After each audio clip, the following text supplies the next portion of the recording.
بسم اللہ الرحمن الرحیم۔ پاکستان روئے زمین پر وہ دوسری مملکت ہے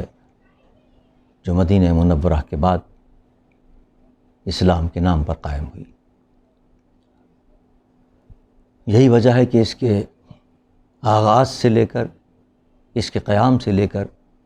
آج تک اسلام کے دشمن اس کے پیچھے پڑے ہوئے ہیں اور اس کو کمزور کرنے کا کوئی موقع ہاتھ سے نہیں جانے دیتے۔ 90 کی دہائی کے اندر بھی پاکستان کو توڑنے کی اور اس کو کمزور کرنے کی سازشیں ہوئیں اور کہ فرقہ واریت کی آگ کو بھڑکایا گیا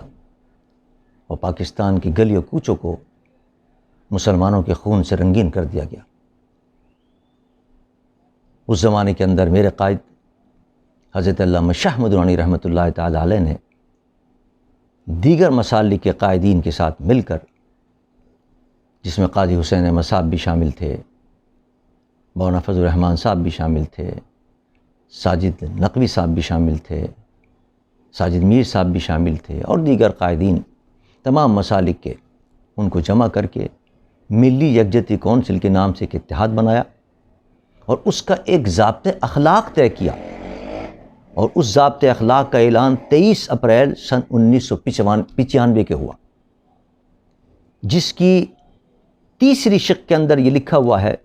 کہ نبی کریم صلی اللہ علیہ وسلم کی عظمت و حرمت ہمارے ایمان کی بنیاد ہے، حضور کی کسی طرح کی توہین کے مرتکب فرد کی شرعاً و قانوناً سزا صرف اور صرف موت ہے۔ اور اس میں یہ بھی لکھا ہوا ہے کہ اہل بیت اطہار، امام مہدی، ازواج مطہرات،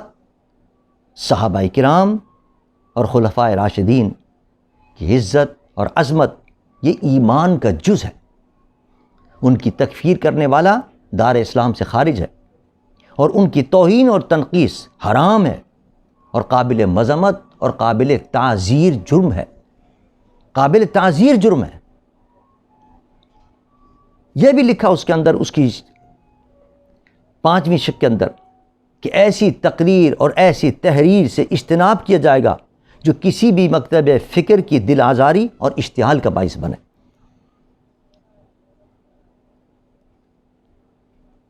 اور اس کے 17 نکات ہیں اور اس 17 نکات پر تمام مسالک کے لوگوں نے بالاتفاق دستخط کیے اس پر، اور سب اس کو تسلیم کرتے ہیں کہ پاکستان کے اندر اگر امن و امان قائم رکھنا ہے تو اس پر عمل کرنا ہے، اور اس پر عمل ہوا۔ پاکستان میں امن قائم ہو گیا، لاشیں گر رہی تھیں، لاشیں گرنا بند ہو گئیں، پاکستان میں خون بہہ رہا تھا، وہ خون بہنا بند ہو گیا، ایک دوسرے کے مساجد، امام بارگاہ پہ حملے ہو رہے تھے، وہ حملے بند ہو گئے الحمدللہ۔ آج پھر وہ سازش عروج پر ہے اسلام کے دشمنوں کی، پاکستان کو توڑنے کے لیے، پاکستان کو کمزور کرنے کے لیے۔ صحابہ کرام کی کہیں توہینیں ہو رہی ہیں، کہیں اہل بیت اطہار میں حضور کی بنات کی توہینیں ہو رہی ہیں، کہیں ازواج مطہرات کی توہینیں ہو رہی ہیں۔ عزیزان من، یہ سب پاکستان کو کمزور کرنے کی سازشیں ہو رہی ہیں اور حکومت جانتی ہے، بلکہ اعلان کر رہے ہیں۔ ہمارے وزیر مذہبی امور اعلان کر رہے ہیں کہ اسرائیل میں بیٹھ کر ایک عورت یہ سارا کام کر رہی ہے پاکستان میں لڑانے کا، اور پاکستان کے اندر لوگ اس کی باتوں کو آگے لے کر چل رہے ہیں اور مسلمانوں کے اندر تفرقہ بازی کر رہے ہیں اور افتراق و انتشار پیدا کر رہے ہیں۔ آپ کو سب کچھ پتہ ہے، اور اس کے باوجود آپ اب تک ان کو کنٹرول نہیں کر سکے، ایسے لوگوں کو جو پاکستان میں آگ لگا رہے ہیں، مقدسات جو مسالک کے ان پر حملے کر کے اس ملک کو کمزور کرنا چاہ رہے ہیں۔ اس پر دستخط کیے سب تمام مسالک کے لوگوں نے، سب متفق ہے اس کے اوپر کہ تمام مسالک کے جو مقدسات ہیں ان کا احترام کریں گے ہم۔ لیکن ایسا محسوس ہوتا ہے کہ ہمارے حکمراں جس طرح بارش کے معاملات حل نہیں کر سکے اس میں فیل ہو گئے، کرپشن کا نام لے کر آئے تھے کہ ختم کریں گے، اس میں ناکام ہو گئے۔ تو یہ تو بہت بڑا اہم مسئلہ ہے، یہ ان کے بس کا معلوم نہیں ہوتا ہے، اور آگ پوری طرح ملک میں لگائی جا چکی ہے۔ میں مقتدر اداروں سے یہ اپیل کروں گا، جب آپ کی ذمہ داری ہے کہ آپ محافظ ہیں پاکستان کی سرحدوں کے، پاکستان کی نظریاتی سرحدوں کے بھی، پاکستان کی جغرافیائی سرحدوں کے بھی آپ محافظ ہیں، خدا را اس کا ایکشن لیں، اس کا نوٹس لیں، اور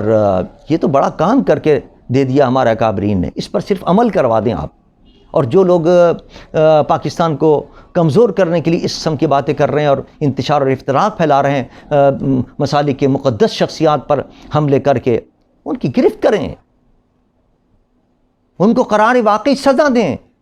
اگر قرار واقعی سزا نہیں ملے گی ان کو تو ان کے حوصلے بلند ہوتے چلے جائیں گے، اور ہمیں ان حکمرانوں سے امید نہیں ہے کہ وہ کریں گے۔ مقتدر اداروں سے ہم اپیل کرتے ہیں کہ خدا را پاکستان کو کمزور ہونے سے بچائیں، پاکستان کو ٹوٹنے سے بچائیں۔ یہ سازشیں پاکستان کے دشمنوں کی اس وقت عروج پر ہیں اور پاکستان کو کمزور کرنے کے لیے یہ سازشیں کر رہے ہیں۔ اللہ تعالیٰ پاکستان کی حفاظت فرمائے، اور جو پاکستان کے دشمن پاکستان کو کمزور کر رہے ہیں، اللہ تعالیٰ ان کو ناکام و نامراد کرے۔ وما علینا الا البلاغ المبین۔